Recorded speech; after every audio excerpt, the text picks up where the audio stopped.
There's a lot of wildlife that come through Sunnylands. I think people are sometimes surprised by that. Anna's hummingbirds and Costa's hummingbirds. We can get a couple of others that migrate through. We recognize that this is a historic state that needs preservation, but we need to do it in the most responsible way possible. It's a quick color-coded reference guide so I can quickly point out birds that we're seeing. Today we're talking about sustainability at Sunnylands and the things that we do to protect water and wildlife.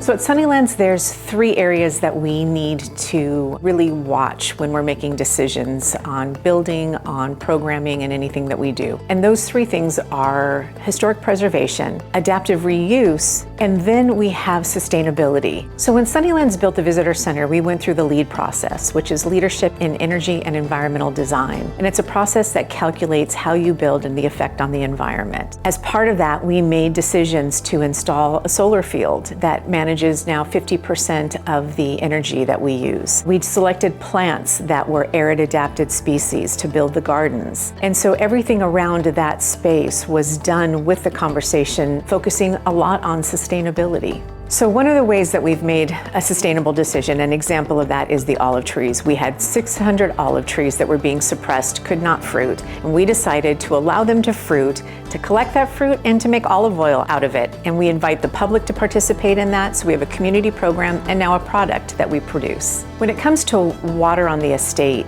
it is a man-made system. Sunnylands has installed an engineered wetlands to use our water more than once, is the best way to describe it.